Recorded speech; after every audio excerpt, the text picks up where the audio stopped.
everybody, and thank you for taking the time to check out my little podcast here. There are a lot of podcasts out there, and you took the time to listen to this one, so I appreciate that. My guest today is the legendary Steve Brown from Trixter, but he's really done so much more than just Trixter. He's played with Dennis DeYoung from Styx, comedian Jim Breuer, and of course he helped out Def Leppard for a time when they needed a guitar player. Plus so many other bands. He's in a band called Tokyo Motor Fist with Ted Poley from Danger Danger and a bunch of other projects that we'll talk about in this episode. I think Steve is an incredible talent, not only as a guitar player, but also a songwriter, singer, a producer, and a businessman. So he's got a lot of stuff that he's worked on, some exciting stuff he's still working on, and some of which he can talk about and some of which he can't, but I'll let him tell the rest. Welcome, Steve Brown, to the Chuck Shoot Podcast. How you doing? I'm doing great, Chuck. Thanks for having me on, and I think it's about time we did this. I know. I've been trying to reach out forever. It's just like, I don't know. I think, well, I'm kind of stupid because I always like, but when I first started doing this, I'd always reach out on social media, like Facebook and Instagram, but you guys are a lot better about answering emails. So I should have figured that out a long time ago. So, hey, you know what I always say? Better late than never. So here we're doing it. And, you know, from cold, windy New Jersey to sunny Arizona, we are wired via the worldwide intraweb. It's amazing. Yeah. I've interviewed Mark 3 times. I've interviewed your buddy PJ. He's great. And I haven't had Pete on yet, but he lives here, I think. So maybe I'll get him on at some point too. He does. Yeah. So everybody knows your backstory.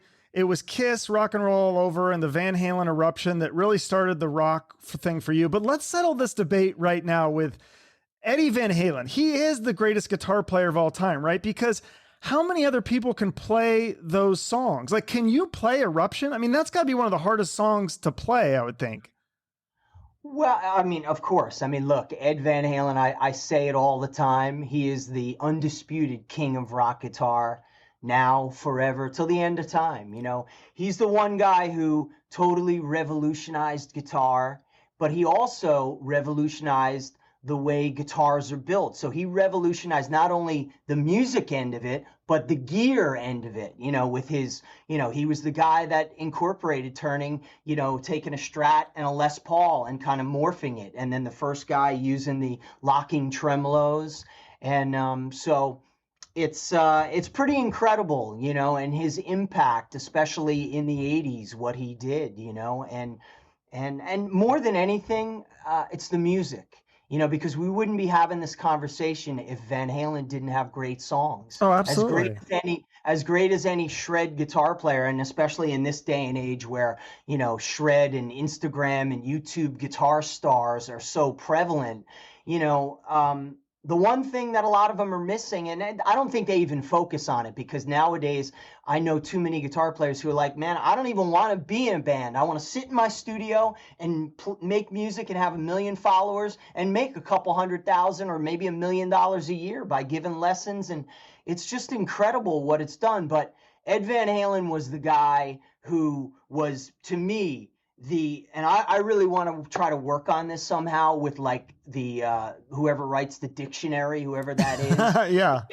For the definition, and I don't even know if this is in the dictionary, but the quintessential, the guitar hero. When you look up guitar hero in the dictionary, there should be a picture of Ed Van Halen from, like, I'm going to say 1982, because that was my favorite year. I thought he looked the best. He was shredded. He had the frosted hair. He was just unbelievable. To me, just the quintessential everything rock guitar hero. That's all you need to see, and pretty much all you need to hear, because everything that came after him was just sort of an imitation and a spin on it, you know. And that's no disrespect to all the guitar players that came after him, you know, whether it be Randy Rhoads or Steve Vai, Warren DeMartini, Jakey Lee, myself, Nuno, everybody. We all wanted to be that, and you know, how could you not? Because it was just everything. But you know, I think the biggest thing that gets overlooked with, you know, getting back to Eruption, yeah, can I play Eruption? Of course I can.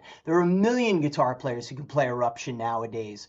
But the difference is no one ever played it like Eddie Van Halen. And since 1978, when that was recorded, there has never been a recorded guitar solo with that much impact. The sound of it, every part of it. And I remember hearing it as a little kid when he got to the tapping part. I mean, I was 8 years old. I was like, it was like out of a movie. My head was spinning, smoke was coming out of my ears. I didn't know what it was. I didn't know if it was a guitar. I didn't know if it was some keyboard. I don't know. I didn't know if it was a violin through an amplifier. It was just the most mind-blowing thing. And then fast forward, 40 years later, it still to this day sounds as incredible, as mind-blowing, as unearthly as it ever did. I mean, it's still, and I do not think, and I'll go to my grave saying this, I don't think there'll ever be a greater recorded guitar solo ever than Eruption. Absolutely. And it's still, and those records, they still hold up to this day, and that is the true essence of it. And that's the thing. So what I was saying is, getting back to the Eruption and everything, let's the guitar playing and all the incredible mind-blowing things and revolutionary innovative things he did, but let's just give him the most credit for those incredible songs, because like a lot of guys, and Eddie Trunk, he always says this, I love him for it, because he always says, we wouldn't be having this conversation if he didn't write those songs. And that's really, and the same goes for Jimmy Page, same goes for Jimi Hendrix, still had great songs. And that was the biggest influence to me as a little kid, as a guitar player. Yeah, I was into the guitar playing, but I got equally as interested in songwriting because of Kiss, because of Van Halen. I also got into singing early on and playing because of, I saw Eddie sing in the background vocals, but I was also such a huge, Gene Simmons and Paul Stanley fan, and Robin Zander, that I knew I had to sing as well. So right. Again, it's just there's so much to it, so many facets to Absolutely. it. So we could do a whole episode about Eddie, but let's get back to you. So you're left-handed, but you learned to play guitar right-handed because it was cheaper. And so I found this interesting. You spent your summer vacations playing guitar for 6 to 8 hours a day. So you're not only practicing guitar, you're practicing the songwriting. So are you like turning kids down to like hang out and play bikes? And, cause like my summer vacations, I'm thinking I just like laid around and watched TV or went swimming in the lake. Like you must have like said no to a lot of fun stuff. Not that playing guitar and practicing songwriting isn't fun too, but I mean, you must have turned down a lot of things to focus on guitar. Like you were that driven at such a young age. I was. I mean, look, I sold my soul to rock and roll when I was a little kid, man. I'm still running with the devil. It was 1978 and then onward, it was just a constant love of music, guitar, and I became obsessed with all things. I became obsessed with the stories. When I was a little kid, I would read, as we know, growing up with vinyl albums, you read the credits. So I knew who Kiss's trucking company was. Right. I knew who Van Halen's booking agent was. I knew who their, Ed's guitar tech was, Rudy Loran, who, has become a friend years later. But, I became just so obsessed with all things rock and roll. So, getting back to being a little kid, I was a big athlete as a kid. My dad was a minor league professional baseball player. My older brother, he was an all-century baseball and football player from the town I grew up in Paramus. And so sports was a huge thing for me. But then music came, and it was slowly, as I was getting older, the sports were going down. So, probably by 81, 82, is when music really had its grip on me. So we would go down to the Jersey Shore, and I had my Ibanez Iceman guitar, which I just got back. I think you might have saw that post, which is really cool. It was my first real good guitar. I had my Ibanez Iceman guitar and my PV Studio Pro amp, and we'd load that in the car with my surfboard, and we drove down to Lavallette, New Jersey, where we vacationed for probably a month out of the summer. And my whole routine then was I had the Randy Rhoads Starlicks cassette and guitar like tablature, and I think it was the summer in 81, 82 that I got that. And I remember, man, I would wake up in the morning and I would go surfing for, an hour or two. And then I would come home and I'd just sit and play guitar and learn Van Halen songs and Ozzy songs. and it was just it wasn't work for me, and I didn't consider it practice. I knew that I had to practice because my parents and my father in particular always drilled into me that if you want to be a good athlete, you want to be good at anything, you got to put the time in and you got to practice. But I loved it so much that I'd be like sitting there practicing my scales, and my guitar teacher was very cool where he turned me on to having a metronome really early on, and I had one of these like a plug-in metronome that had this weird dial on it. And I learned, and I would just practice my scales while reading Circus Magazine or Hit Parader or Guitar Player or Guitar World, and so again, it was everything about it was encompassing for me, Right. and I just loved it. And that's really 40 cool. plus- I love the passion. So then you start the band Trixter. I think it was originally called Raid, but I didn't know this part of the story, that you recruited Pete to be the singer, and he wasn't a singer. You just you're like, this guy's good looking, and you taught him how to sing.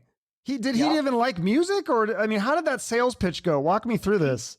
He did. Well, he was, Pete was 4 years older than me, and he was best friends with another really dear friend of mine, the late great Jim DeSalvo, the guy who mastered a couple of the Trixter records, the New Audio Machine and Human Era. He passed away a couple of years ago in a tragic accident. Not to be a downer, but Bean, we love you. Chuck's sending good vibes up to you. But he was best friends with Pete, and we were all friends in Paramus, and I knew Pete, and I knew all the girls loved him, but I knew also through his sister that he loved Van Halen, he loved Judas Priest, and he loved Boston. So we got to talking, and I remember I called over to the house the other day, years ago. I called in like 1983 to talk to his little sister, and I got him on the phone, and we just got talking about music, and I said, well, listen, man, I play guitar. You want to hear me play? And I put the phone up and I played, and he goes,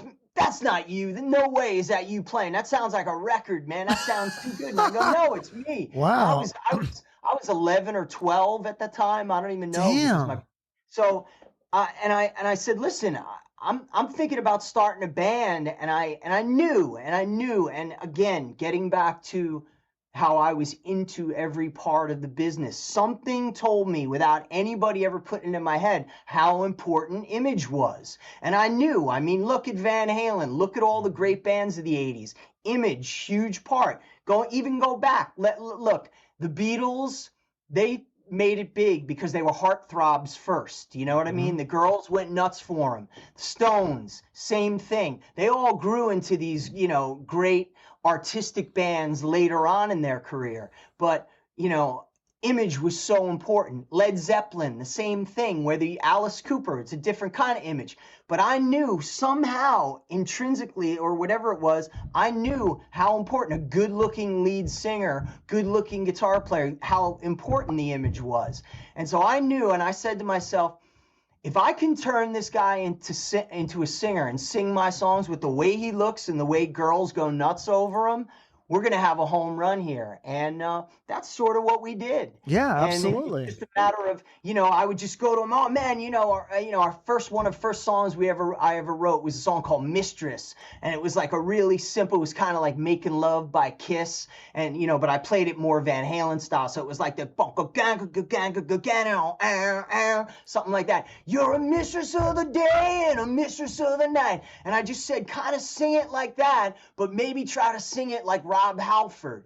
And so, and that was the way we communicated, where I would say, try to sing it like, try to sing or do like a Def Leppard thing or do like a David Lee Roth thing. And that's how he was able to kind of make sense of what I was saying, instead of going, well, sing a E flat major scale or sing. Right. It was never like that. And, that's where I think a lot of bands, especially early on, we would all do that, where, oh man, on the drums, do the Hot for Teacher thing, or on the bass, do the, so this is love, bass line, do. That's kind of the way you talk, instead of saying, could you play a walking D blues scale? Well, yeah, because talk like that as kids. Yeah, I remember when I was a kid, I took guitar lessons, and my guitar teacher said, he goes, most of the guys that you probably look up to don't know how to read music. And that kind of like surprised me, but it's probably true.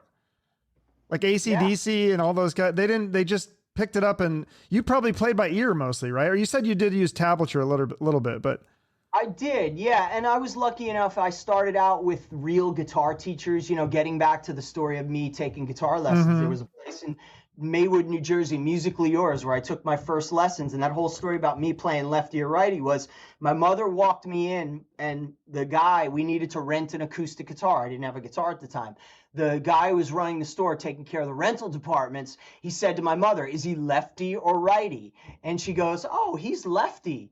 And the guy goes, "Well, I just want you to know it'll be cheaper if he learns how to play righty. So Right. hence why I play righty." That's so cool. So it took a few years, but then eventually, yeah, you guys got signed, and then you're this big success on MTV. And then the song "Give It to Me Good," that's arguably one of your biggest hits. Like, it had elements of like Van Halen and Def Leppard and Kiss, but what inspired like the opening, like the piano and the acoustic guitars? Because that doesn't sound like Van Halen or Kiss.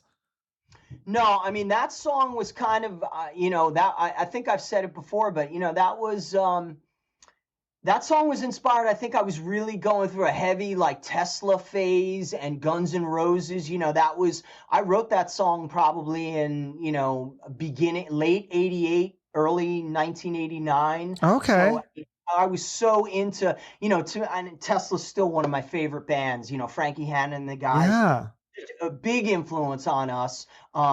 And I love the way they incorporated the acoustic guitars with the rock guitars, and especially the way like Frank did it, to where he would have his acoustic plugged in, it would go direct, and it would also go into an amp. And he was like the first guy that I know of that did that, to get that cool sound, that he did like on the first album, and then on Heaven's Trail, Mhm. I was really into that, and it was just, and I always wrote kind of on acoustic guitar, and what's better than strumming open G to C to E minor to D? I mean, those are magic chord progressions. And I think it was like a combination of like Paradise City a little bit in there, with the riff. Okay. And that was it. And Okay. it was one of the songs Chuck, it took me, I'm going to say 15 minutes to write that song. And it was one of those really cool instances where a song wrote itself, and it wound up being, probably my most successful song to date, and unique, and that's the cool thing Yeah. about it. And I think that's why I like it. Yeah. It doesn't sound like even anything on that record, because with the pianos and it's just it's almost like a bluesy kind of thing. It's really cool. Yeah, it's got that. I mean, that was our producer Bill and Jim Ray when we were doing the record. They immediately were like, "Oh man, we got to add in some B3. We got to add in." They were from Louisiana, so they were like, "We got to add in some piano, like Sweet Home Alabama." Okay. So it was like, and again, when we were making the record, it was kind of like this was all new to us, so it sounded amazing. Let's add keyboards. Let's add piano. Although, yeah, and don't you say you're gonna remix that album though, because you weren't happy with the final like engineering piece of it, right? Well, look, it was one of those records where we were pressed to get it done. We were over budget by probably $40,000 or $50,000, and our record company was like, "You guys got to get this done." And it was we had to use the whatever engineer was available. And look, I think any band or any artist, when you make your first album, there's a lot of guys that don't like the way their first album sound. Tesla said the same thing. I think they said the same thing about their first record. Yeah. Look, Def Leppard with their first record, we all do that. It's like, look, nothing to me. I kind of, there's a part of me that hates everything I do because I'm never satisfied, and that's you're always trying to reach for the stars, but.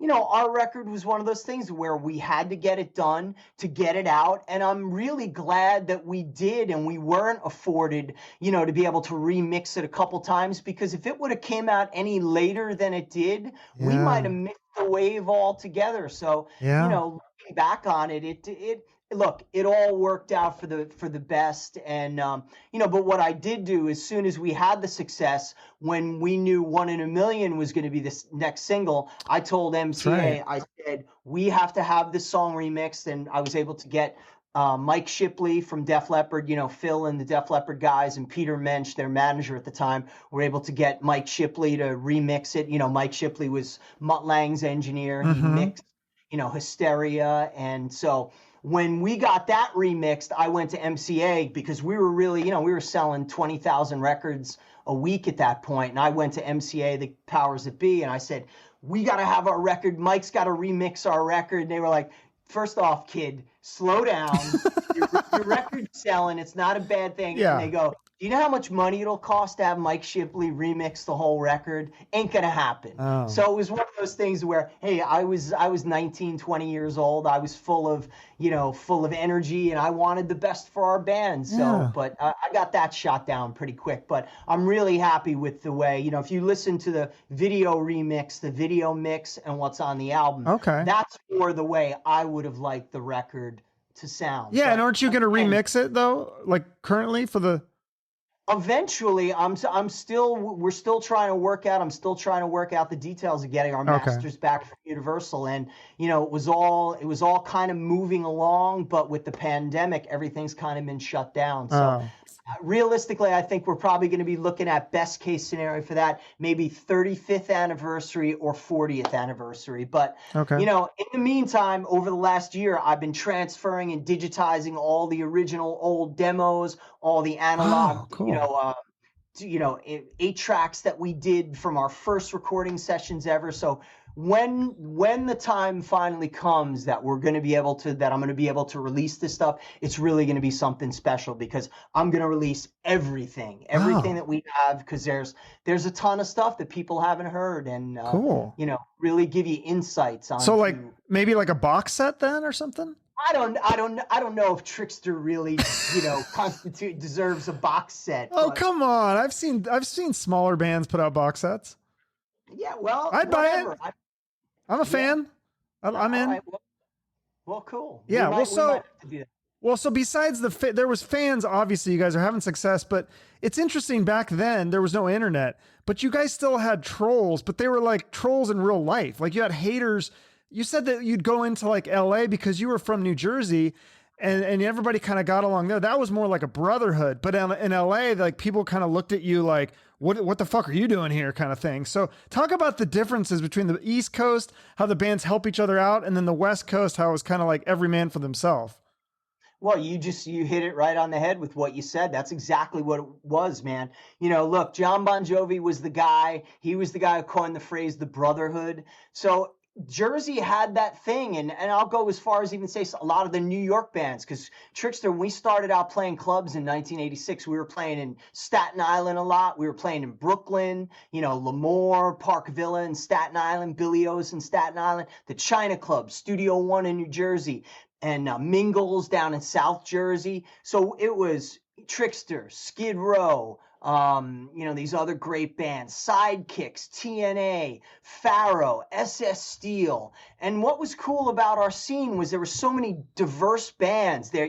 SS Steel was one of my favorite bands, and my dear friend Maz, who plays in Ted Poley's band, guitar player, he's in Ted Poley's band now, and he also plays with Greg Smith, and he's just phenomenal. But his band was like this real heavy metal band, like Motorhead meets AC/DC.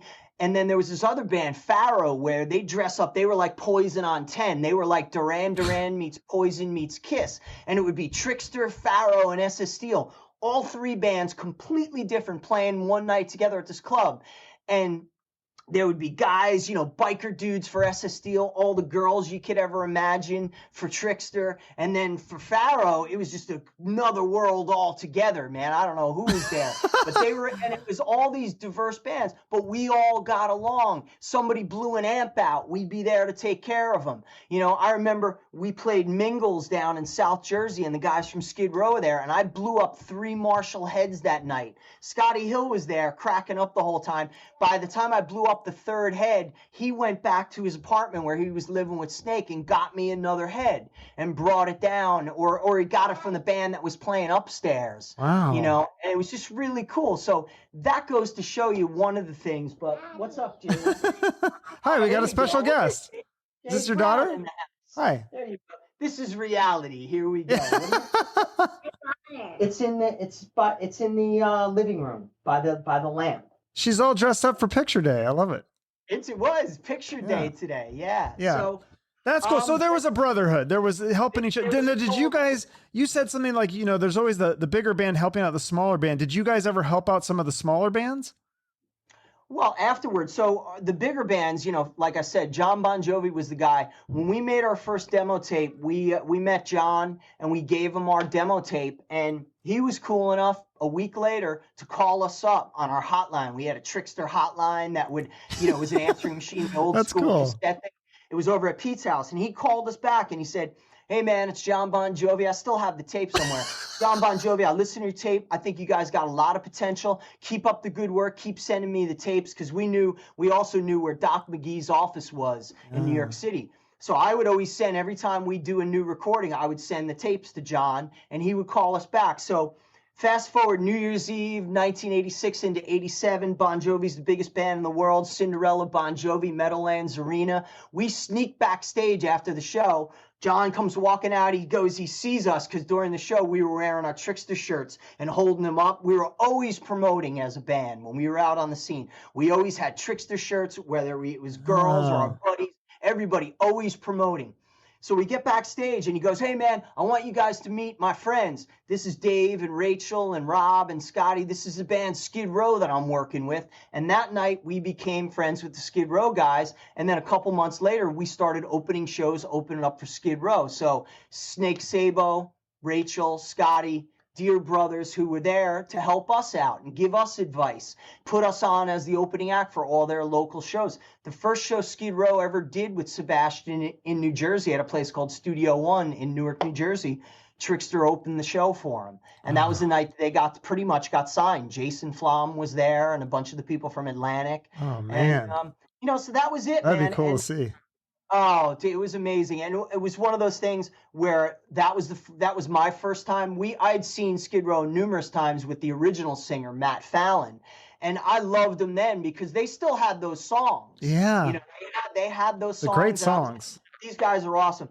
But the first night seeing them play with Sebastian, it was like, I was like, these guys are going to be the next big thing. It was undeniable. It was that powerful. It was probably one of the loudest rock shows I ever heard, because back then there was no thing about, taking out certain frequencies to help your ears out. It was just balls to the wall. And they were unbelievable. And seeing Sebastian up there with the guys, That's cool. was just like, there's the missing element that band needed, and the rest is history for them. But they were such an integral part. There's a producer, songwriter, Jack Ponte, who was friends with, who co-wrote a couple of Bon Jovi songs. The guy Jack was kind of the guy who really gave John Bon Jovi a start. He was the guy who was the leader of the band The Rest. That was John's first band after he started getting his things going, and The Rest turned into, after John left The Rest, he started Bon Jovi because of Jack's guidance. And so Jack Ponte was a huge influence. And all these guys,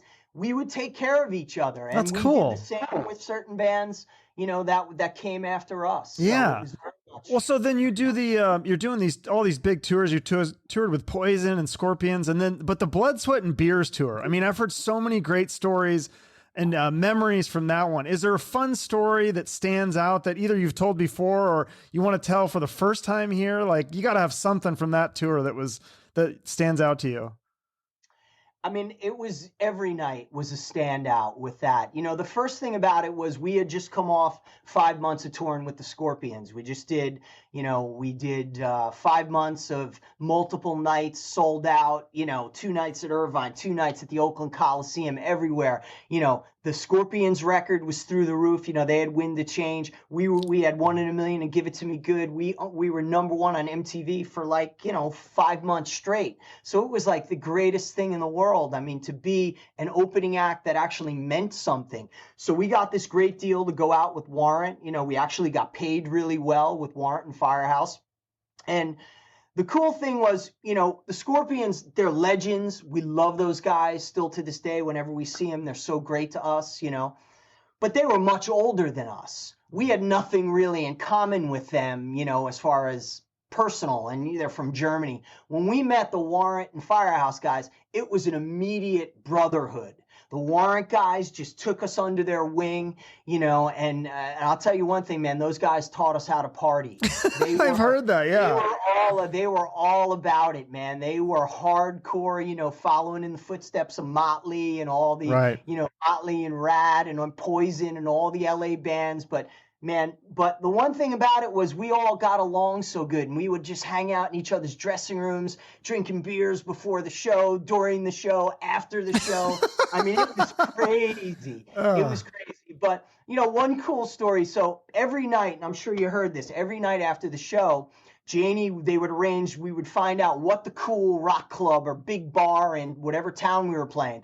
So we would make arrangements. Jani and the Warrant guys would make arrangements and say, they would call over to the club and say, hey man, we're going to come over to your club tonight. Just give us free drinks and take care of us, we'll announce that we're going to come over there. So every night Jani would go, towards the end of the show, he would bring he'd bring Trixter and Firehouse out. We would do Fifey Right to Party. And he'd say, hey, we're going to go to so-and-so, the rock bar in, Muskegon, Michigan, or Appleton, Wisconsin, whatever place it was. We're going there afterwards. Come hang out with us, blah, blah, blah. So it was a no-brainer, man. The club would be packed. We would go there. And it would usually be, we'd be in like a roped-off area. And then we'd wind up, drinking and partying, signing autographs for people. And then we'd start like playing pool. So I remember it was me and PJ playing pool against Erik Turner and Jani. And we were playing a couple rounds of pool, and I was pretty good. Nothing like those guys. Jani,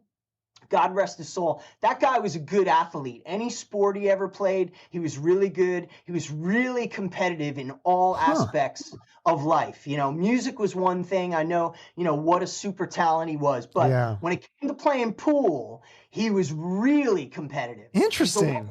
Yeah, dude. And he was really good. And Erik Turner, too, man. Erik was a great pool player, too. So we're playing pool. And I remember it started getting into, they started betting, and it was like, oh shit, like I'm not getting into this. And it got to the point where he could be especially after a couple tequilas, he could be a very demanding individual. So we're playing pool and getting to the end. There's a couple, I'm feeling really confident. And he goes to me, Steve, I bet you $1,000 that you can't sink that next shot. And I was sweating. I'm like, holy shit. And I'm like, you know what? And I think I had a couple tequilas in me at the time. And I'm like, fuck it, man. I'm going for it. And I shot, and sure enough, I sank the fucking ball. And it was like, man, and I could see Erik was cracking up. And but long story short, he never did fucking pay me that $1,000. Oh, because he would have it more than you would. I mean, he was making more money at the time.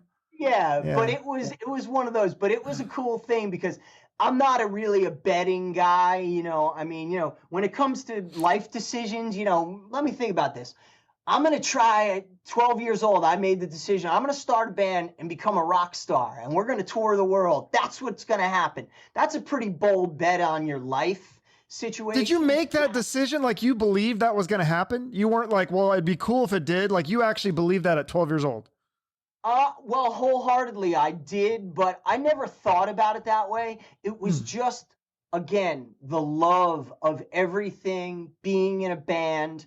It was all of it that I fell in love with. And then later on, I fell in love with, reading publishing contracts. And, those are the cool things, the really important lessons that John Bon Jovi, Snake Sabo, and Rachel, those guys instilled and they taught me. And they, Snake and Rachel hooked me up. My first real lawyer was Michael Guido, who was Skid Row's lawyer, Richie Sambora's lawyer. That was one of the first things John Bon Jovi ever told me was make sure you have a great accountant and have a great lawyer. Yeah, that's important. Those were huge, huge life lessons. So for all you young bands out there, still holds true. For sure. And then, didn't you use the bonus from your first record to buy a house? And is that the same house and recording studio, or is this a different one now? No, man. I've been in this house for almost 28 years. July of this year is going to be 28 years I've been in this house. And this is the house that Trixter built, and my, 10,000 hours of work before even Trixter got signed. But, we were blessed in many parts of our career, in the sense that we had young, hungry managers who they were very smart in certain things, but not very smart in other ones. But one thing they learned under the guidance of, we were kind of sort of managed by afar by Q Prime management, who was Peter Mensch and Cliff Bernstein, who managed Def Leppard, who managed Metallica, Tesla. Yeah. They were our managers, mentors, Ken and Joel, who managed us. And the one thing that they learned and they were taught by Q Prime was, get upfront money. Get your money up front. If you get a publishing deal, take it. And luckily, they were able to make some very smart decisions for us that, financially put some money in our pockets, where there were a lot of bands that I knew that didn't sold twice as many records as us and didn't have the kind of money that we were making. And, you hear those stories all the time. Yeah. And, So we were blessed in that sense. Yeah. So with that second record here, you kind of took the reins on more of the production aspects, and you guys were kind of like, you're coming off so much success. You think you're going to take over the world, but 2 weeks after the record comes out, you find out MTV says they won't play the video. Like, how does that make any sense? You're on the road opening for Kiss, and your other videos got such great responses. It's all #1 on the, whatever that show was, Dial MTV or whatever. So, MTV, I mean, did they have some sort of answer or reason for that? It was just the times, and sadly it was again, part of our managers being young and I guess maybe protecting us. We were living in a bubble. We had just, in January of 1992, we renegotiated our record deal and we signed directly to MCA Records. We got $1 million. We got a $500,000 advance signing bonus, and we got a $500,000 recording budget thrown on top of video budgets and tours, whatever we needed. Wow. We were going to have because of our success. We sold a lot of records on the first record, probably at the time, and we were up to like 750,000 records, close to 1 million around the world. So and that's what most big bands do. We had a great lawyer, God rest his soul, this guy Alan Mintz, who just renegotiated a huge deal for Megadeth. And so Alan came in, and I was in the negotiations. It was probably one of the coolest days of my life, where I was in with my manager, Joel, Alan Mintz, all the powers that be at MCA Records, the business affairs. And it was a very unique situation. And they wanted me there because they liked me. We had a great relationship with a lot of the promotion people at MCA and the business affairs. They liked us. And I think they liked the East Coast, the ballsy. Was it? Yeah. Well, I'm picturing like Shark Tank. Was it kind of like Shark Tank? Like, I was a little like that, but really, you got to see, our management company, they were named Shark Entertainment. So of course. I wasn't in the Shark Tank. I was one of the sharks. Yeah. And so we negotiated this great deal. And again, we were coming off 13 months of touring, living the rock and roll fantasy. Yeah. And I think if you ask any band who comes off a successful record, you never think it's going to end. You think it's on, and especially we just signed $1 million deal. And that day after I signed the deal, I went up to Eddie Van Halen's house. I went up to 5150, and I was playing all of his guitars, and it was like the craziest day of my life in a sense. And I remember the next day calling my parents back home in New Jersey, and they asked, how was your day? My mother, I think, she goes, "Oh, Steve, so how's California? How did everything go yesterday?" And I said, "Mom, if I told you, you wouldn't believe me. You wouldn't believe the day I had, So fast forward, we start working on the Hero record. We had all the songs demoed. We did everything on the road. We made what I think I wrote one of the best records, the best songs of my career. I agree. Big leap forward. The record. Anybody that knows that record, it is a huge leap forward. And it was very much, I want to be taken seriously. I want to show everybody that Trixter is just not this kiddie band. We're not the metal edge poster pinup band that you think we are. We're not a manufactured rock and roll, sort of Tiger Beat thing. We're a real rock and roll band. And that record was that. I brought in Jimbo Barton, who did Queensryche and Rush, to co-produce it with me. And we made a phenomenal record. But without even knowing it, the music scene had completely changed around us. And we were kind of oblivious to the fact. Not like it would have mattered, because I don't think any band of that genre, if you would have made Sergeant Pepper, I don't think it would have made a difference. Yeah. You know, Warrant made a phenomenal record when they made Dog Eat Doggy Dog. Dog, yeah. It was over just like Trixter. Yeah. You know, I think even, the yeah. only, go ahead. No, I was just gonna say I even love your follow up to here, the Undercovers EP, especially as a young kid, like because some of those songs I hadn't heard before. But like I love your cover of "Fight for Your Right to Party," and you changed some of the lyrics, and I think I asked Mark about this, and he couldn't remember whose idea that was. I know that you guys would say like, because you do the song during the Warrant and it would be like, Mom, you're just jealous, it's the fucking Down Boys. But you change it to like, Mom, you're just jealous because Daddy likes boys. Like, who came up with that? It's like, it made me laugh so hard. I mean, it still makes me laugh. Like, I have a middle school sense of humor, I guess. Yeah, I mean, that's all it was, you know, and that was the first record we recorded here in my studio, you know. So right after we came off the road for here, I bought my house and I built the studio. And so the first order of business was to make a record and kind of test out the gear. And I brought in a great engineer, this guy, Gene Porfido, who taught me how to engineer. So we kind of, you know, did it together, and we made this fun record. And we were going through some legal stuff at the time. So that's kind of why we made the covers record, because we were trying to work out some things, and it was a way so we could get back out on the road. But I don't really know, man. I'm gonna chalk that up to too many cocktails one night or while we were doing it, and just to, you know, having fun. Yeah, it sounded like you're having fun on that one. And then there's another band that you're in. I'm just now learning about some of these other bands that you're in. Throwing Rocks. Is it true? Yeah. So this was kind of like an Oasis, Black Crowes kind of thing. Is it true that you guys opened up for Alice Cooper though with this one? And the Scorpions, yeah, we did. Dang. So Throwing Rocks was right after, that was 1995, right after we kind of knew that Trixter was we're gonna need to press pause on this. Sure. It was going nowhere, and luckily we were young enough to where we said, you know, PJ and I said we need to reinvent ourselves. And I had written some songs, this one song, Absolute Ozone Baby, which you could see the video, it's on YouTube. And I wrote this song, you know, before we went out on the road for Undercovers with Trixter. And we started playing it live where I was singing it. And by that time we were experimenting. Everybody in the band was singing, you know, PJ was singing some songs, doing like Dirty Deeds and 9 Inch Nails. And I was singing a bunch of stuff. And it was really kind of, the band was changing. And so we started playing the song. And I kind of, as the tour progressed, I knew that this is the direction I wanted to go. And it got to the point where I knew that I wanted to reinvent myself. I wasn't going to be playing, you know, Eddie Van Halen shred guitar. It was going to be, I was pretty much going to be a singer. And it was going to be very much based on a Beatles thing, Oasis, Black Crowes, Lenny Kravitz, a little STP thrown in there. And it was an incredible band, but you know, again, like all of the bands after Trixter, there was Throwing Rocks, Soaked, 40-Foot Ringo, Stereo Fallout.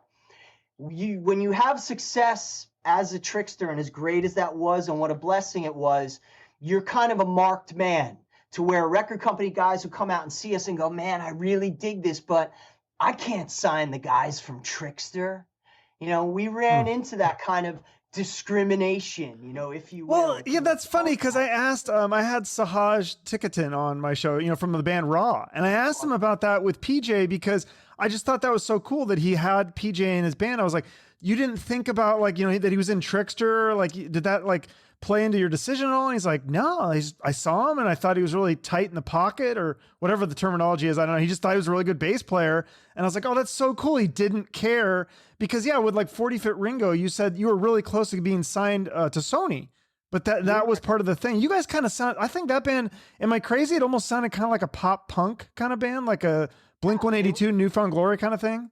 Yep, it was that we were the kings of atomic pop. You know, that's kind of what we. Yeah, it sounded good, and you had the look. You had the short hair, and like, I'm surprised you were still really young. So that's weird. Yeah, it's the way it goes, man. You know, and again, like I tell people, you know, above and beyond the Trixter success, or any band for that matter, that gets a record deal and actually gets their record, a major label deal, gets their record released. There's a lot of bands, when you go up, it's like a pyramid or going up to the mountain, right? you get to that one point where you're like 10 feet from the top of the mountain. That's the hardest part.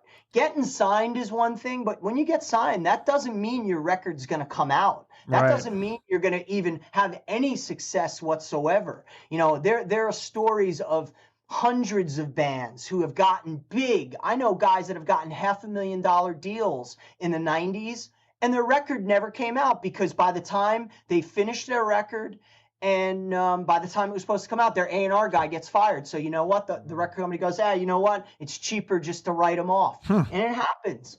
Wow, So, it's crazy. look, man, we were, PJ and I, with these bands, we basically gave it to these guys on a silver platter. Like, Soaked was another one where we came very close. The guy, Michael Kaplan, who signed Firehouse, was so close to signing us and tried to push it through. He loved it. But again, it just was one of those things where it just didn't register. And, I mean, that instance, it wasn't directly told to me that it was because of the Trixter thing, but that's kind of what I feel, because again, if anybody go listen to Throwing Rocks, listen to Soaked, listen to 40 Foot Ringo, listen to Stereo Fallout. If any major label would put their machine behind it, take away the Trixter element, nobody who's buying those records would care about the Trixter thing.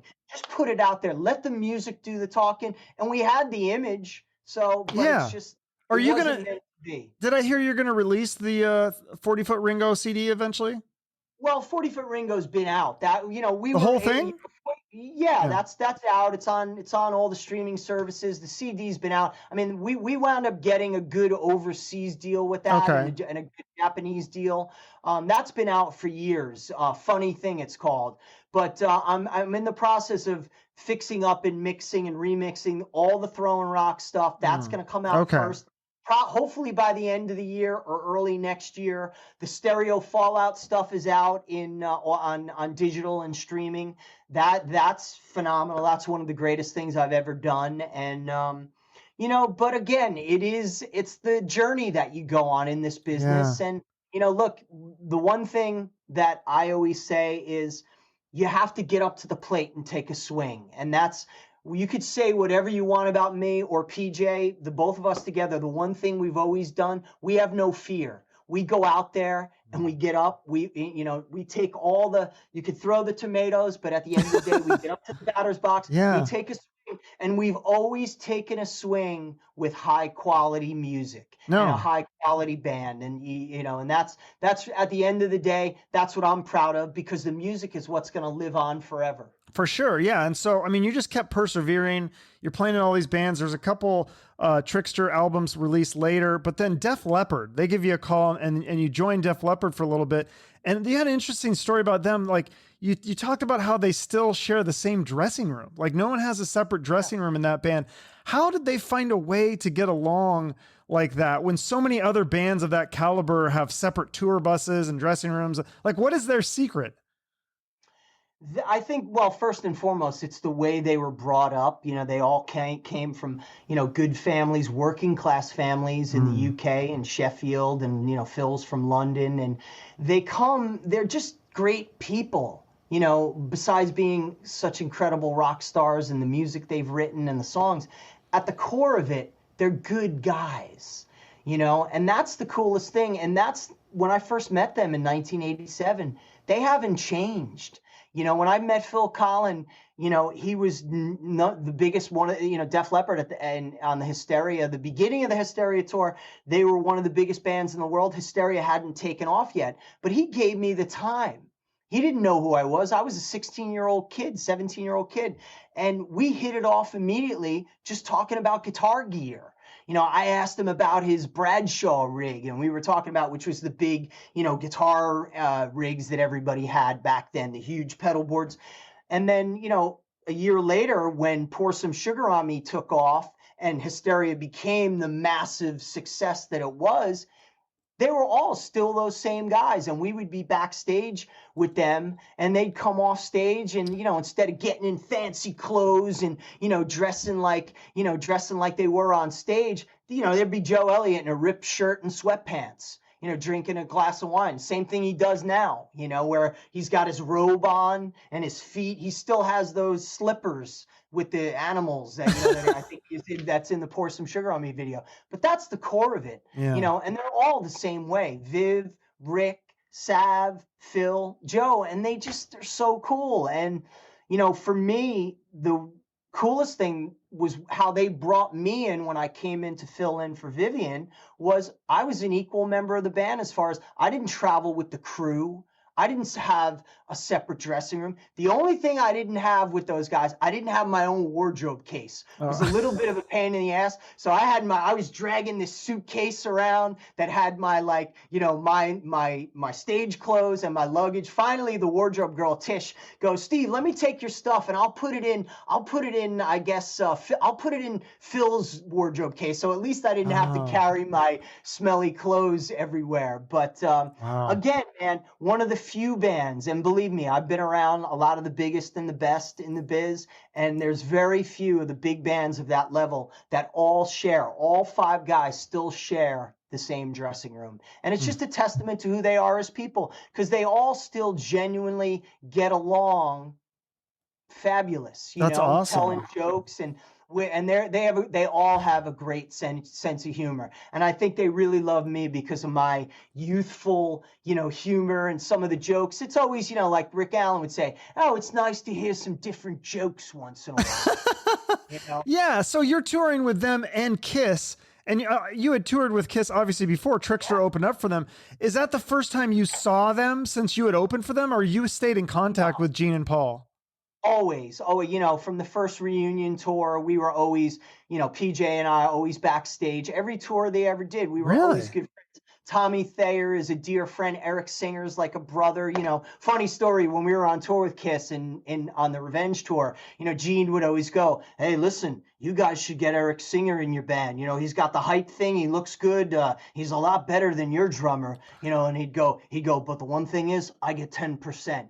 Gene always He's trying to do some sort of deal or something. Yeah, totally, man. He's always busting balls. But we were always friends with them and always, there. And again, Paul and Gene knew about 40-Foot Ringo, because again, I was always, anywhere I'd go, I was always selling myself. So I was always giving the CDs to everybody. Tommy Thayer really loved 40-Foot Ringo. And, so long story short, the coolest thing about, the Kiss Def Leppard tour of 2014, I got called, "Steve, we want you to come out. You're going to start doing sound checks, rehearsing with the band." So one of my first, I think it was the second sound check that I did. It was up in, where was it?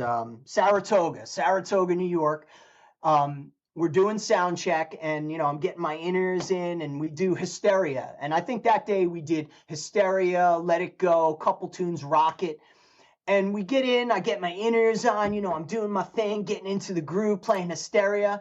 And I look over my right shoulder, and there's Paul Stanley and Erik Singer. They're sitting there. I remember Paul looking at me, because they were so happy that I was out there. And, I'd known those guys for, 20 plus years at that point. And I just remember sitting there and seeing Paul's face, and he's kind of going, like a proud dad. Yeah, sort of. I don't know about that, or just going, "Look at you, motherfucker. You're playing with Def Leppard now." But super cool. They were just so cool. And then afterwards, so it was really wild to be sitting there, and I'm like, holy shit, here I am on stage playing Hysteria with Def Leppard, and Paul Stanley is watching me. It was just, that's insane. Yeah. And then one of those, rock and roll fantasy moments. For sure. There's so many of those that you have. And then you played with Jim Breuer, the comedian, I don't know if people know that he does music, but he's such a good impersonator. He can sound like, I feel like he could step in for Brian Johnson and nobody would know the difference. Like, he's that good of a impersonator. He's phenomenal. He has a great rock and roll voice. I don't know if you ever heard his solo record. Oh yeah. Breuer. It's a really incredible record.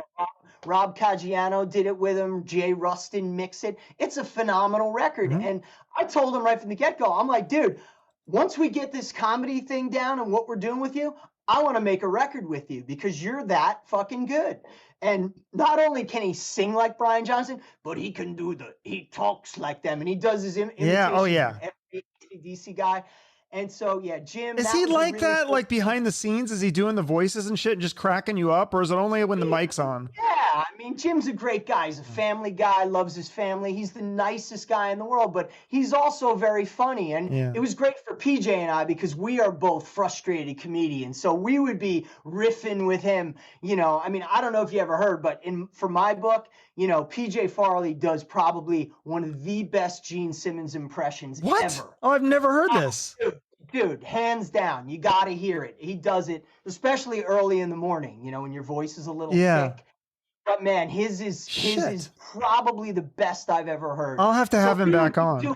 We would be doing jokes all the time, man, and it was just so fun. So we put together this thing, and we were doing this residency at the Paramount, and Jim was great to work with. We wound up doing probably, you know, a year's worth of work with him, and you know, to be continued. You know, we'll see what happens when live shows get back to normal. And you might do a record with him and play on the record as well? I would love to. You know, it's just a matter of, you know, look, he's the boss, so it's up to him. If he calls me up and says, "Hey, Steve, with this, wait, I want to make an AC/DC type record. We're gonna do it." You know, I don't know what that accent was, but you know, he's so much fun, and all of his friends, and you know, just again, it was just a new. I'm always at this point in my career, Chuck. I'm always looking for new avenues and new challenges. You know, there's so much that I've done, but there's also so much I haven't done. So that's the key.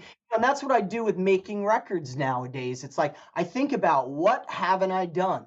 So the new Tokyo Motor Fist record. Yeah, I was just going to ask you about that. Yeah. Okay, so that's a perfect example. The title track, Lions on it. That's the boldest, most, you know, adventurous song I ever wrote in my life. I wrote it on piano. I played all the keyboards on it.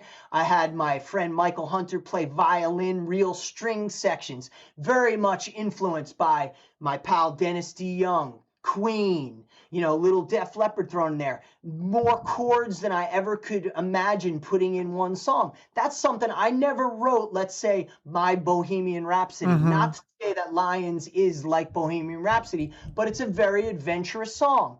With that, I was very lucky to get my other good friend who I sometimes play with, the great Dennis DeYoung, who used to be in Styx. Yeah. He played the keyboard solo on it.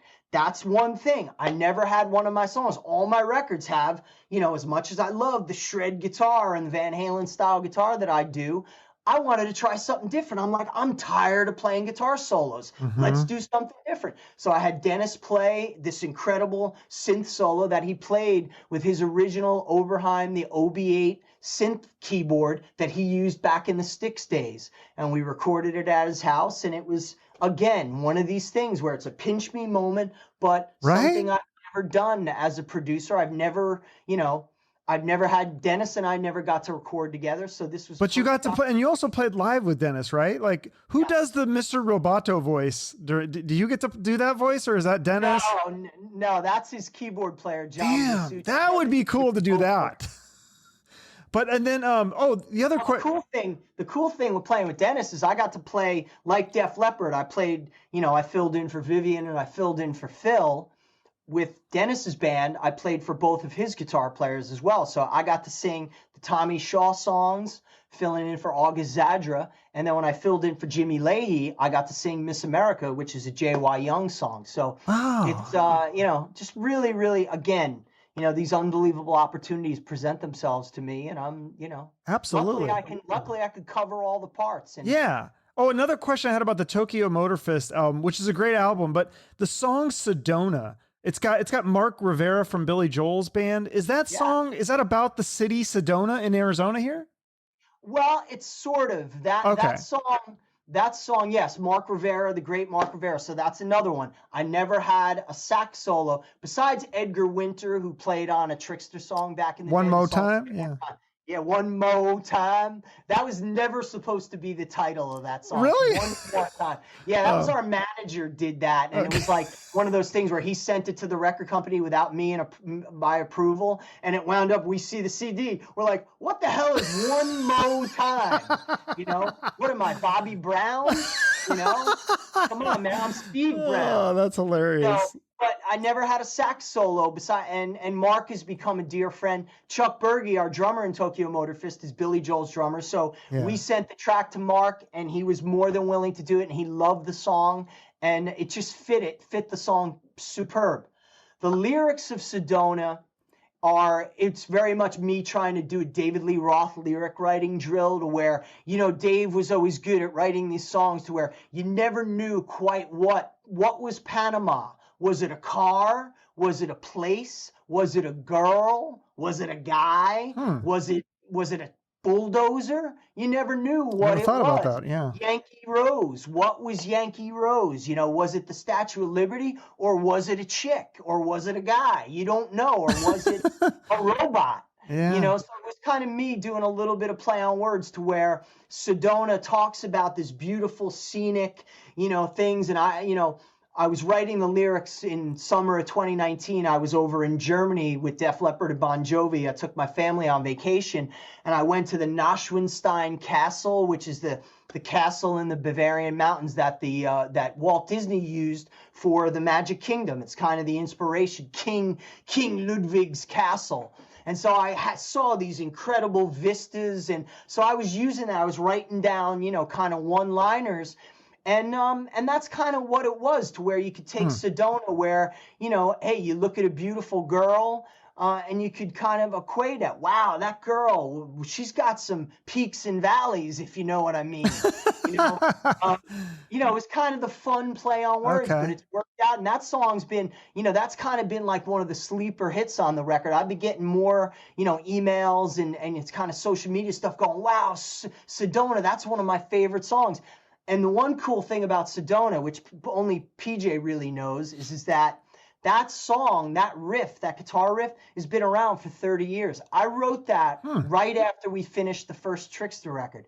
So I used to play it every day at sound check on the first couple Trixter tours.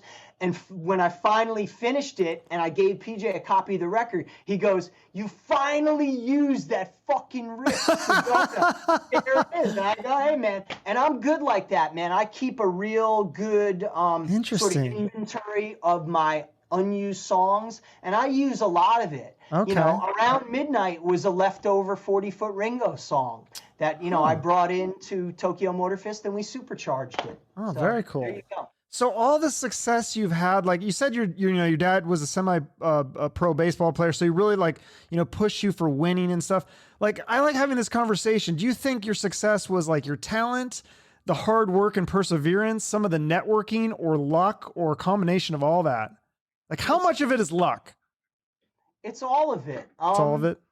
I think luck is equal parts everything, man. You know, it's to be successful, you'd be stupid not to think that luck doesn't play into it. It's being at the right place at the right time. Look, getting back to the Trixter thing, we were part of an incredible wave of music. The 80s hard rock started out with Van Halen. Then you go, you know, Van Halen, Def Leppard, AC/DC was there already. But what happened was, you know, you had the Def Leppards, the Motley Crues, the Bon Jovis, you know, the Rats, the Dokkins, everything in between. And then you had the second and third versions of it. And we were, you know, the third version of all of it. We were a combination, a sausage, if you will, of all those bands. And, you know, we were in the right place at the right time. But it was equal parts. Image, sound, networking, you know, and luck, of course. You know, look, man, Trixter got discovered by, it wasn't, our manager came to see me playing in a Van Halen tribute band.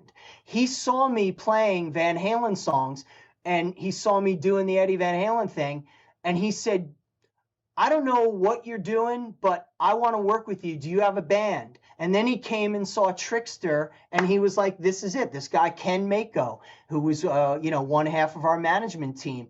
But, you know, if he didn't see me that night, what would have happened? I don't know. You know, I still like to think that we would have been successful, or at least I would have been successful. But, you know, that is a chance luck meeting. But It's the 10,000 hours of rehearsing, writing, practicing, playing live, and that's what we did, and that's what I did when I started this band. But it was just done. Again, it all comes down to the love of music and the love of all things rock and roll that encompass being in a band, the camaraderie of the guys, and that's what we did. And, I'm just so grateful to have been a part of what I consider the greatest genre in rock and roll, because it was the most fun, and anybody that was there can tell you that. No, I'm fascinated by that scene for sure. Oh, man. This is an interesting moment I heard you talking about. So you're playing shows with Def Leppard in front of 20,000 plus fans. You're living your dream. You're on top of the world.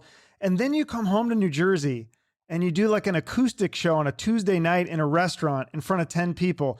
And you said this was like depressing to you, so much so that you stopped doing those kinds of shows. So I had kind of two thoughts on that. Like, one is like, isn't that kind of part of the business to where you're kind of all over the place, like with big gigs and small gigs? Like one day you're on Eddie Trunk, the next day you're on Chuck Shoot podcast. Like, but my other thought is like, I think that you've worked so hard and you've had so much success. I don't blame you one bit for not wanting to do those small shows if you don't have to. Yeah. Look, it was, I did the New Jersey cover scene and I still do play gigs once in a while, but that was one of those moments where I had to make a decision of that I want to get out of playing bars. And it was just, look, I don't know too many people, man. When you get done, playing in front of 20, 30,000 people with one of the biggest rock bands in the world, and you're playing arenas and stadiums, and then you come home and you play a Tuesday night acoustic gig. And look, I am so grateful that I have made a living for more than 35 years as a professional musician. I've never had to work a day job. I'm blessed 100 times over, a million times over. But it just gets to a point where, you're playing and you got to ask yourself, there's got to be a better way. And so I've always been one of these type of guys that makes things happen. I don't sit around and wait for other people to make things happen for me. I make things happen for myself and for my family. So it was a matter of reinventing and saying, I'm not going to do this, and I'm just going to focus on this. I'm going to focus on producing and doing, staying in my studio. And that's what I did. And, now luckily, again, I can pick and choose what I want to do. Money doesn't dictate what I do. Even though the money is nice, if I want to make another Tokyo Motor Fist record, I'll make it. If I don't feel like doing it, I won't. I don't have to do anything, and that's a very powerful thing. Yeah. And the power of saying no to me is one of the most important things, to where I get calls to do gigs by some relatively big bands, and I go, how much is the pay? And then I go, how much work do I got to do? And I go, you know what? Thanks for calling me, but it's just not right for me. So I'm at that point in my life at, going on 51 years old now, where I can say no to things. And that's a very empowering thing, because I get to focus on what I really want to do, and spend more time with my family. So what do you, besides spending time with your family, obviously, what do you want to do with music? I know you've talked about, I don't know if you're kind of joking, but you talked about maybe doing an autobiography, calling it 1 in a Million. Are you going to start that? Is that something you actually do, or? I mean, at some point, I got to be honest with you. I have so many ideas about what I want to do, but that's going to be a long time, because the good news for me and what I'm, my story's still going, so right. I could write a book right now. I could write a book just on my experiences with Eddie Van Halen that would, blow people's minds. Yeah. And, enlighten people to just what a fabulous and just a warm, great person he was. But I'm not going to do that. And I have no interest in doing that. And I have no interest in even writing an autobiography on what my experiences are now, because the story is still being told. And I've been just so lucky that every year, 30 years into my career as a national act, it's still getting better and better. To where, Jesus, did you ever think, after having the success that I had, that, in 2018, I'd be playing, to 27,000 people with Def Leppard, and continuing the journey. And I have a couple really cool business opportunities that I can't announce right now that are coming to fruition. Are these music related, or? All music related, but different, not performing and not just different facets and things that 20 years ago, I mean, maybe I dreamed of, but now they're actually coming to the point where I'm signing contracts and things are going to happen. So I've always been one to look and have multiple things. I tell people, like, to be a successful musician nowadays, you have to be an octopus. You have to have all your tentacles out with different things. And that's worked very well for me. And I'm always looking for new and challenging opportunities. And that's, again, that's what I love to do. That's very cool. And then the future of Trixter, because I think the Blood, Sweat, and Beer's 30th anniversary would be this year. When I had Bill Leverty on, he's like, I'm in. He's in for. So would you guys want to do like a 30th anniversary of those 3 bands? I think that would be. I'd be in for that, to see it. Yeah. Well, we tried doing it in 2010. We tried doing the 20th anniversary, I believe it was. Yeah. And or 2011, or I don't know when it was, but we did it, and it's great. I mean, look, the cool thing with the Warrant Trixter Firehouse thing is whenever, and we've done shows together, we still all get along like brothers. We remember that time, and we hold that time so near and dear to our hearts that, like, when we see each other, Bill and I, we don't even have to say anything, and we start laughing. Michael Foster, Turner, Joey Allen, Dixon, when we see each other, we just remember, and it's just like, oh, dude, you remember that night when we took over that bar and we're just howling. So I would love to. I mean, I don't see it happening this year, but at some point we will, again, it's one of those things that it was a magical time in our lives. And that tour, again, was one of the most successful tours of 1991. And no one ever thought it was going to be that successful, and it really was. It was a Polestar top 10 tour, and again, if you ask those guys, they'll tell you that was kind of the last great rock tour of that genre. I think so, yeah. Well, is there anything else on your bucket list, like a musician you want to work with or a band you want to tour with that you haven't yet? I mean, because Eddie Van Halen, you've met him, you've toured with Kiss, you've played in Def Leppard. I mean, is there anything else left? There has to be something, right? Oh, I mean, I love getting these opportunities, to play with, again, Dennis DeYoung. Styx was not a band. I love Styx, but I was not like a fan. When Styx was huge, I was so deep into, Randy Rhoads and Eddie Van Halen and Def Leppard. I was so in that world that I didn't know much about Styx. I knew the hits, but to learn that material. So I love all these opportunities. Joel Hoekstra, my good buddy, got me into play Rock of Ages on Broadway. Yeah. I've never played on Broadway before. To that opportunity, that was one of the hardest gigs I ever had to learn, because on Broadway there are no rehearsals, and you have to learn you do all the switching of the channel switching. You have to do, in Rock of Ages, I had actual vocal lines, where I had to say things. I had to be an actor. And it was, I don't think I worked harder. Def Leppard, I worked as hard, but it was different.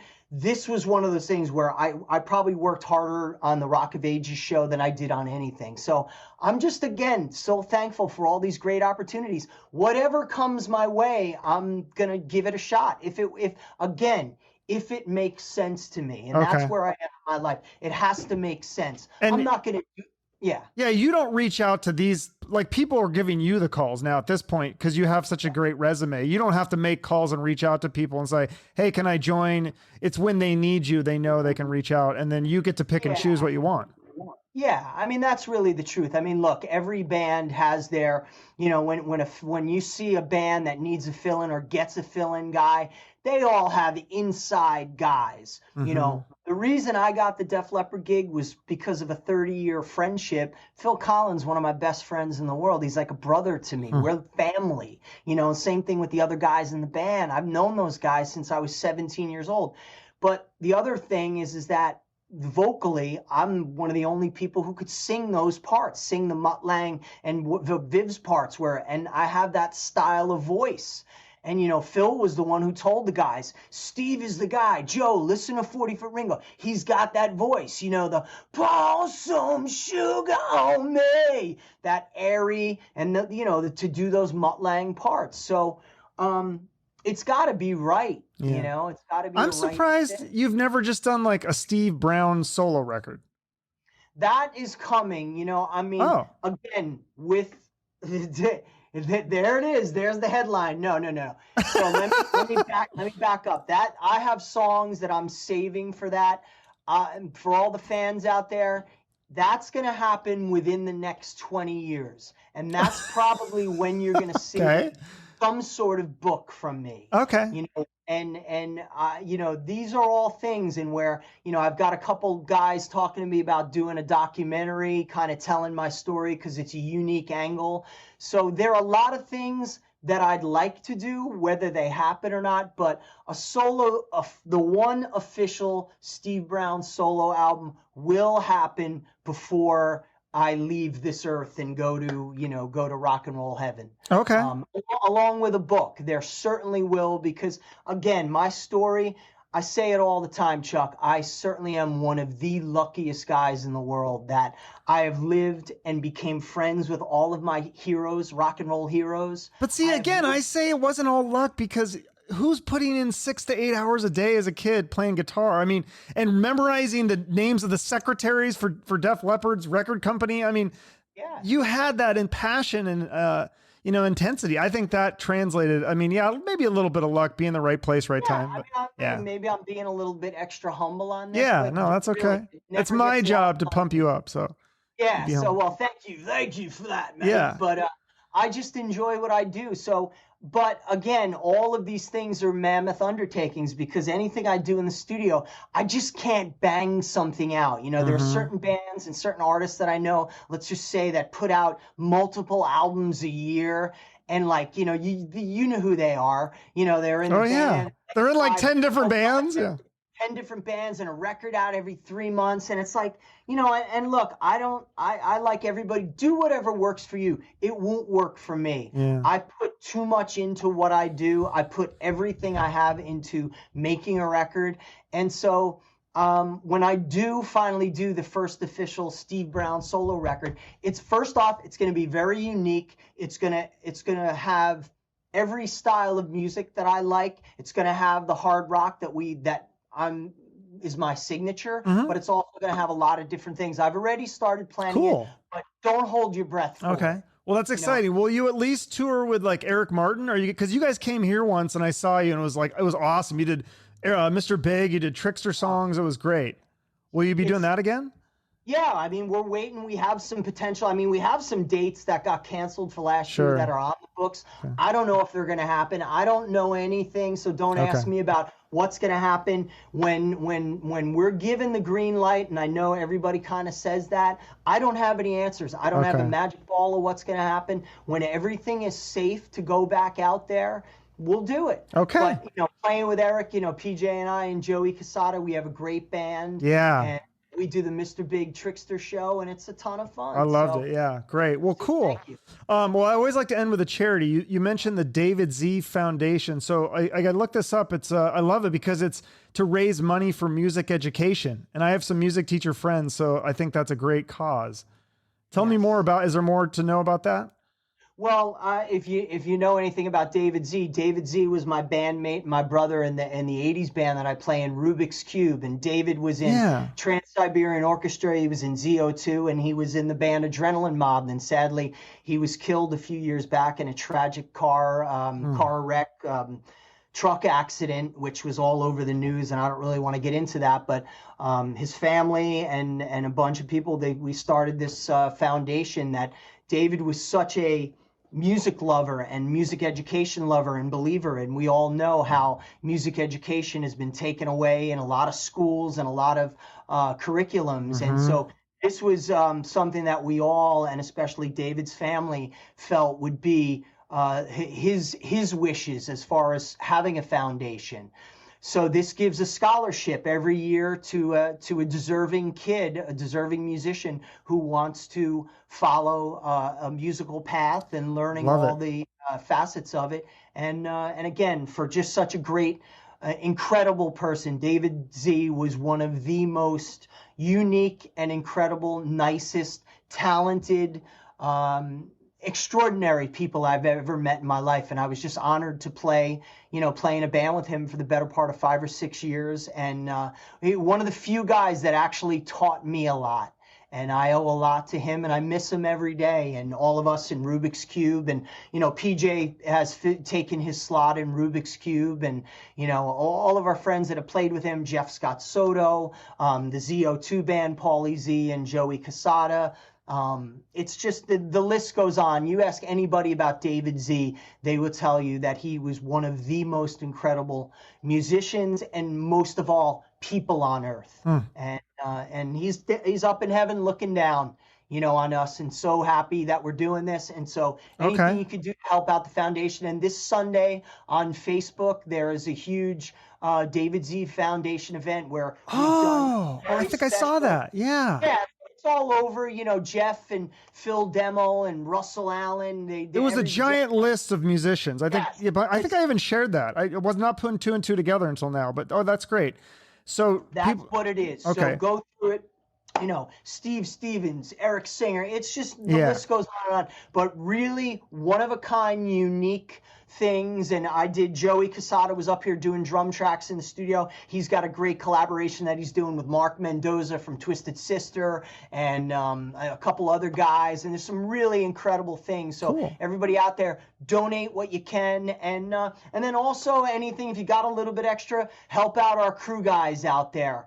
Our guys that are in the business, our guitar techs and, sound guys. It's this business, our entertainment business and the touring business has been really taken to its knees. So anything extra, anything counts. 50 cents, $1, anything you can do to help us out. The David Z Foundation, and for the crew, there's a bunch of different sites. I think Crew Lives Matter. I think that's one of them. I don't even really know. I'll find one and put that in the notes. And then, so for your website though, I was like trying to go on the Trixter website today. Is that down right now or? Yeah, it's kind of down because Trixter, we're kind of down at the moment, if you know what I mean. But hiatus then, or again, yeah. Let's be nice about it on this one. We'll be nice about it.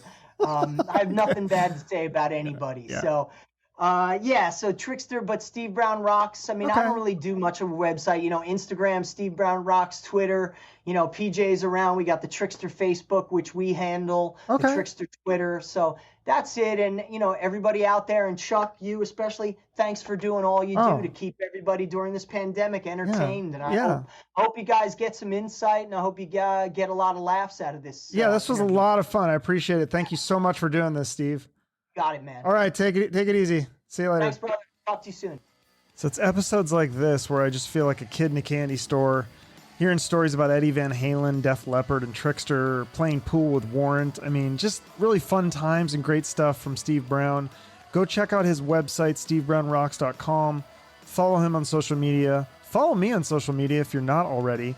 And also make sure to subscribe to the podcast via YouTube, because even if you listen somewhere else, I'm working on some great short video clips and video content stuff that'll be hopefully a lot of fun to watch. So thank you so much for listening. The show only grows when you share it, so I greatly appreciate it when you do share it. People like Grant, Angela, Michael, and Jason, you guys share it so much, and I really appreciate that. The more the show grows, the more time and energy I can focus on it. I have big plans for this show, but I can't get there without your help, so thank you. I hope you all have a great day. And remember, with whatever you do, you got to be like Steve Brown and shoot for the moon.